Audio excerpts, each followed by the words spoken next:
வணக்கம், என் பெயர் ஜோஷிகா யாழினி. மத்தேயு 25:14 முதல் 30 முடிய. தாளந்து ஓமை. ஒரு ஊரில் ஒரு அரசர் இருந்தாராம்.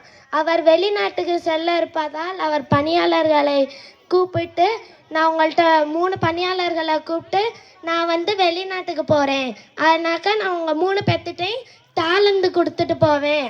அப்போ எதுக்கு நாம் இந்த மறுபடியும் வரும்போது நீங்கள் அந்த தாளந்துகளை வச்சு எதாவது பண்ணியிருக்கணும்னாரு.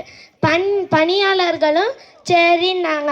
அரசர் முதல் பணியாளரிடம் 5 தாளந்துகளும், 2வது பணியாளரிடம் 2 தாளந்துகளும், 3வது பணியாளரிடம் 1 தாளந்துகளும் கொடுத்தார்.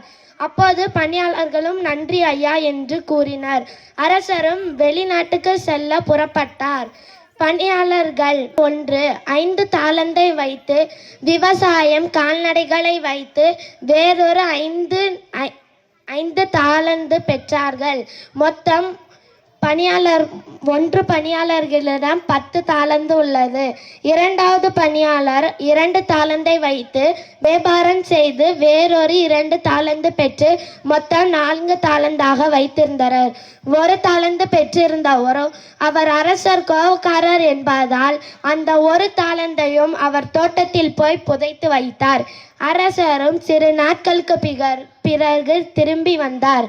அப்போது அரசர் 3 பணியாளர்களையும் அழைத்தார். ஒவ்வொரு பணியாளர்களாக வர சொன்னார். முதல் பணியாளரை வர சொன்னார். ஐயா சொல்லுங்கய்யா என்று அரசரிடம் கேட்டார். நான் உன்னிடம் 5 தாளந்துகள் கொடுத்தேனே, அதை வைத்து நீ என்ன செய்தாய் என்று கேட்டார். அப்போது முதல் பணியாளர் சொன்னார், ஐயா நீங்கள் கொடுத்திருந்த 5 தாளந்தை வைத்து நான் விவசாயமும் கால்நடைகளையும் வைத்து வேறொரு 5 தாளந்துகள் பெற்று மொத்தம் 10 தாளந்துகளாக வைத்துள்ளேன். இந்தாங்கள் அந்த 10 தாளந்து என்றார். அரசரும் நம்பிக்கைக்குள்ள பணியாளரை, உனக்கு நான் சிறிய பொறுப்பில் கொடுத்தாலும் வேறொரு பெரிய பொறுப்பு தருவேன் என்றார். பணியாளரும் நன்றி ஐயா என்றார். 2 தாளந்து பெற்றவர்களும் வந்தார்கள். அப்பேதிக்கு அரசர் கேட்டார், நான் உன்னிடம் 2 தாளந்துகள் தந்தேனே, அதை வைத்து என்ன செய்தாய் என்று கேட்டபொழுது 2 தாளந்துகள் வைத்திருந்தாரோ, நான் இதை வைத்து வியாபாரம் செய்தேன். என்னிடம் இப்போ மொத்தம் 4 தாளந்துகள் உள்ளன என்றார். அப்போதைக்கு அரசர், நம்பிக்கைக்குரிய பணியாளரே, வேறொரு பெரிய பொறுப்பு நான் உனக்கு கொடுப்பேன் என்றார். 3வது பணியாளரும் வந்தார். ஒரு தாளந்து வைத்திருந்தார். அரசரிடம் கொடுத்தார். அரசர் சொன்னார், நீ ஒன்றும் இதை வைத்து பண்ணலையா என்று கேட்டார். அப்போதைக்கு பணியாளர் சொன்னார், நீங்கள் தான் கோபக்காரர், அதனாக்க நீங்கள் கொடுத்திருந்த 1 தாளந்தை நான் போய் தோட்டத்தில் புதைச்சி வச்சிட்டேன், இந்தாங்க உங்களோட 1 தாளந்து என்று கொடுத்தபோது அரசருக்கு கோபம் வந்துருச்சு. உடனே அவர் சொன்னார், சோம்பேறி பணியாளரே, இந்த நீ வட்டி கட்ட கொடுத்திருந்தாவது எனக்கு நேரம் வட்டி கிடச்சிருக்கான், அது கூட தள்ளுற சோம்பேறி பணியாளரே என்று திட்டினார். அப்போது வேறொரு பணியாளரிடம், இந்த 1 தாளந்தை போய் 10 தாளந்து வைத்திருந்தவரிடம் கொடு என்றார். பணியாளரும் போய் கொடுத்து விட்டார். அப்போது அரசர் சொன்னார், இருக்கவரிடம் கொடுக்கப்படும், இல்லாதவரிடம் எடுக்கப்படும். நன்றி. லூக்கா எழுதிய நற்செய்தி அதிகாரம் 16. ஒரு ஊரில் ஒரு பணக்காரர் இருந்தார். அவர் வேலையாட்களில் வேலை செய்வாங்கள்ல, அவர் ஒருத்தரை கூப்பிட்டு, உன் மேலே நிறையா கம்ப்ளைண்ட் வருது, நீ எவ்வளோ கடன் வாங்கினியோ அதெல்லாம் கொடுத்துட்டு நீ வேலையை விட்டு போயிடுன்னு சொன்னார். அந்த வேலையாட்கள் இன்னொரு வேலையாட்கள்கிட்ட போய் கடன் சீட்டை கொடுத்து, நீ எவ்வளோ கடன் வாங்கின அப்படின்னு கேட்டாங்க. அதுக்கு 100 குடம் என்ன அப்படின்னு சொன்னார். அது 100 குடத்தை அடிச்சுட்டு 50 குடம் எழுதிக்க அப்படின்னு சொன்னார்.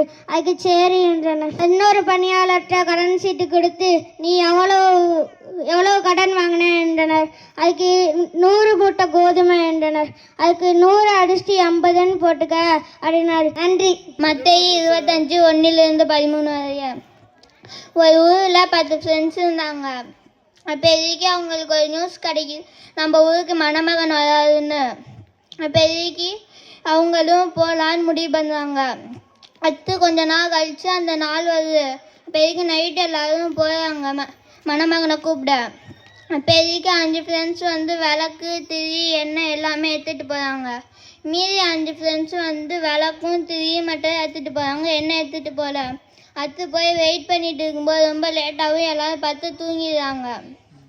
அடுத்து ரொம்ப நேரம் கழித்து மணமகன் வராதுன்னு ஒரு பெரிய சவுண்டு கேட்குது. அதுக்கப்புறம் எல்லோரும் முழிச்சுடுறாங்க.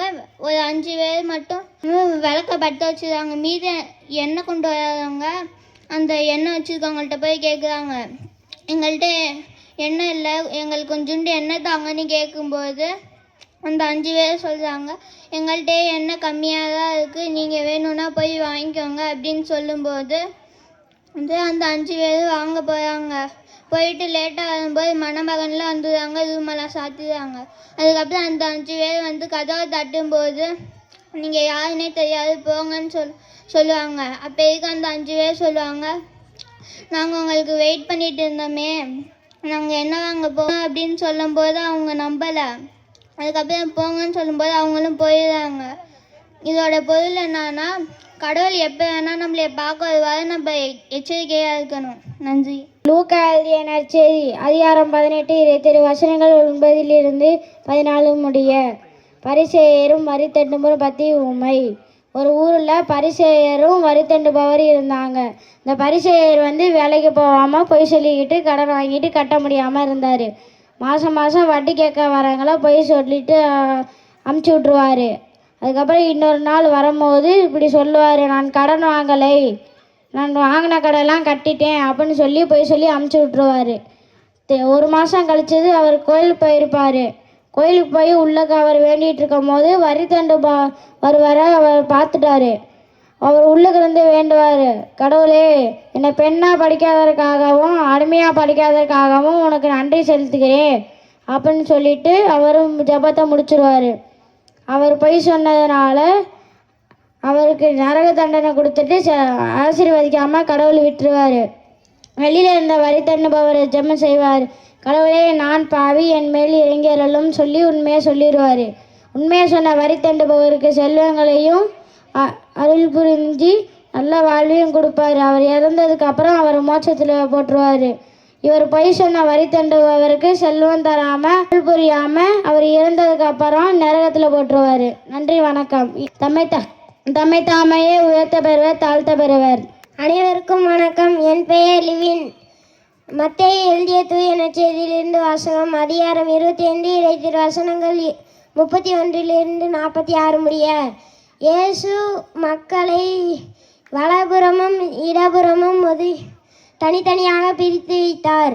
வலப்புறம் இருப்பவர்களை, ஆசீர் பெற்றவர்களே, வாருங்கள் என்றார்.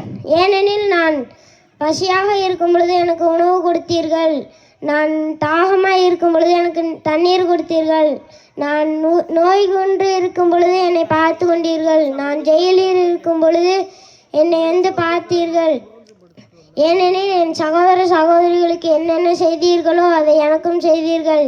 இடப்புறம் இருப்பவர்களே, சபிக்கப்பட்டவர்களே, என்னை விட்டு அகன்று போங்கள்.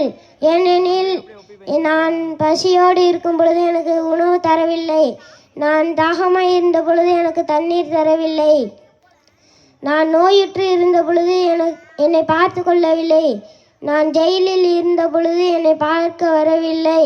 ஏனெனில் என் சகோதர சகோதரிகளுக்கு எதெல்லாம் செய்யவில்லையோ அதை எனக்கும் செய்யவில்லை அப்படின்னு சொல்கிறார் இயேசு. நன்றி, வணக்கம்.